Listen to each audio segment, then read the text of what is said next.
Hai, salam sejahtera kepada semua pelajar RPT tingkatan 1 2021. Saya, Cikgu Ana, merupakan guru RPT tingkatan 1 pada tahun ini. Hari ini, Cikgu akan memperkenalkan kepada kamu buku teks reka bentuk dan teknologi tingkatan 1. Ini merupakan buka depan buku teks reka bentuk dan teknologi tingkatan 1. Untuk pada masa sekarang, kamu boleh download buku teks digital yang telah Cikgu share dalam grup masing-masing ya. Dan ini merupakan kandungan dan tajuk yang akan anda kuasai sepanjang tahun ini. Okey, untuk tingkatan 1 ada 5 bab. Okey, bab pertama, pengenalan kepada reka bentuk dan teknologi. Bab 2, pengurusan projek. Bab 3, proses reka bentuk. Bab 4, lakaran. Bab 5, aplikasi teknologi. Okey, pada hari ini kita akan tengok bab 1, pengenalan kepada reka bentuk dan teknologi. Dalam bab 1 ini, anda akan menguasai 3 standard kandungan, iaitu yang pertama, dunia reka bentuk. Yang kedua, kepentingan reka bentuk dan teknologi. Dan yang ketiga, invensi dan inovasi dalam reka bentuk. Baiklah, seterusnya kita akan tengok standard kandungan yang pertama, iaitu dunia reka bentuk. Okey, di bawah dunia reka bentuk, anda akan mempelajari dua perkara, iaitu definisi reka bentuk dan teknologi, dan yang kedua, elemen reka bentuk berdasarkan produk yang dipilih. Okay, sekarang kita akan lihat definisi reka bentuk dan teknologi. Okay, yang pertama, definisi reka bentuk. Reka bentuk ialah pengetahuan tentang penyusunan bahan secara terancang untuk menghasilkan sesuatu produk yang memberi impak kepada kehidupan. Okay, sebagai contoh, cikgu bagi telefon di sini ya. Okay, kita tengok perubahan antara telefon lama dan telefon baru. Okay, telefon lama dulu dia menggunakan telefon yang tekan butang. Okey, dan mengikut peredaran zaman, maka reka bentuk telefon yang lama itu diubah menjadi telefon pintar, flat screen dan sebagainya. Kalau yang dulu, mungkin telefon tu lebih tebal daripada telefon yang sekarang. Okey, dan skrinnya pun kecil. Itu adalah perubahan reka bentuk telefon lama kepada telefon baru. Okey, seterusnya kita tengok definisi teknologi.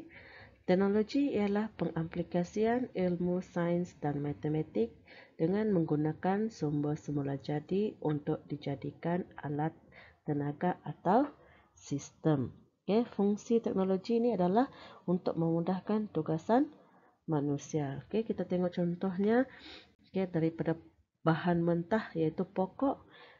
Dengan menggunakan teknologi yang moden sekarang ini, kita boleh buat daripada pokok ini menjadi bahan yang boleh digunakan, iaitu kerusi, meja, perabot dan sebagainya.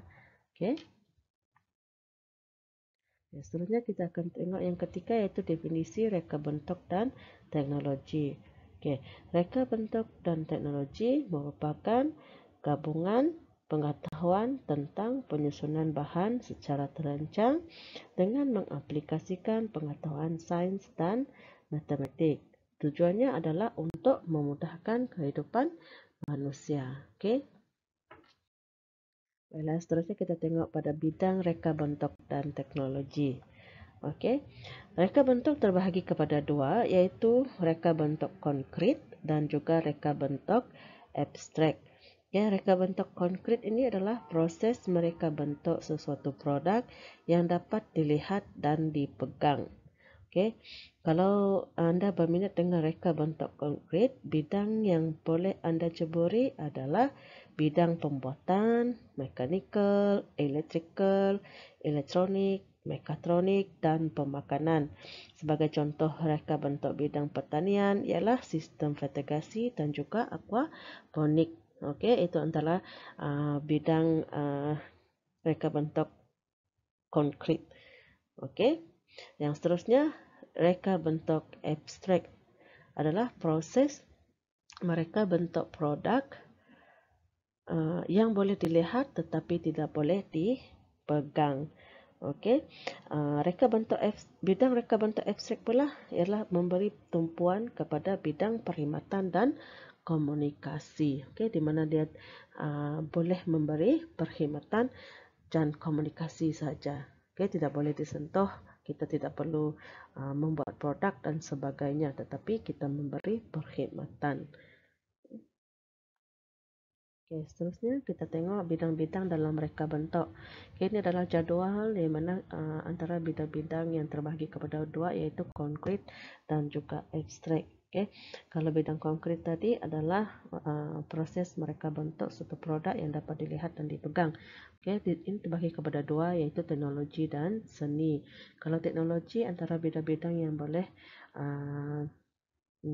yang terlibat adalah peralatan, mesin, pertanian, pemakanan, pakaian, persenjataan.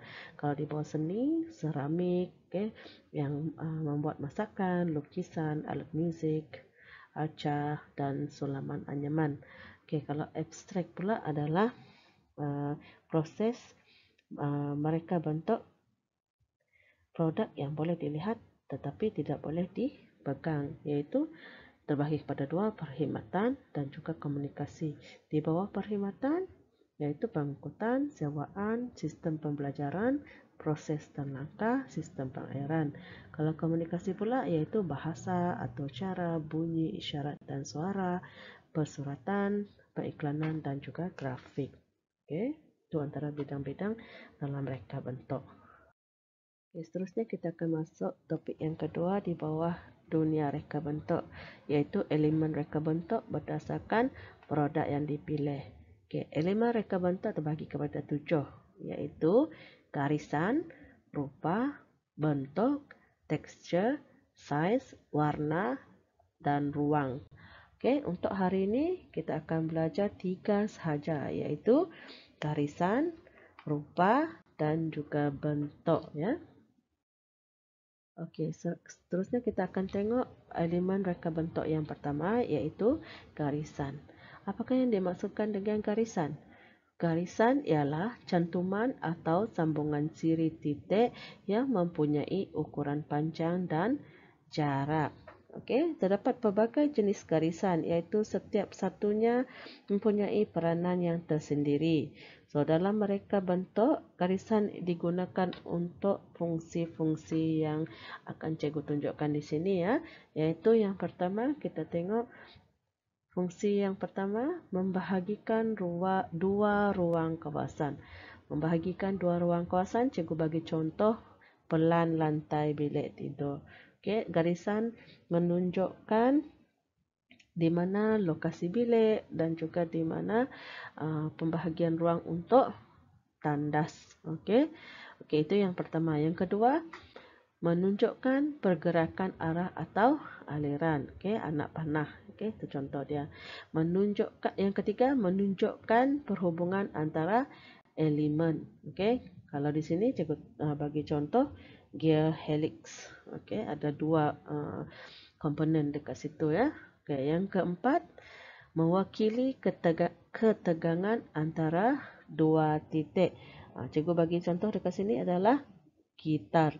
Seperti garisan lurus pada tali gitar itu adalah, kalau tali gitar kan tegang. Okey, so dia mewakili ketegangan antara dua titik.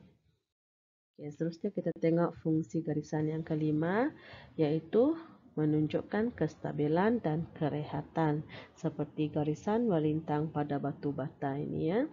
Yang keenam, menunjukkan keseimbangan. Okay, contoh garisan menegak pada tali jam ini. Okay, yang ketujuh, menunjukkan daya gerakan yang dinamik, seperti garisan serong pada kotak. Okay. Yang ke-8, mewakili gerakan dan tenaga yang berpadu. Okay, contohnya pipe air ini, ya. Okay. Dan yang ke-9, yang terakhir, menunjukkan objek itu dekat atau jauh.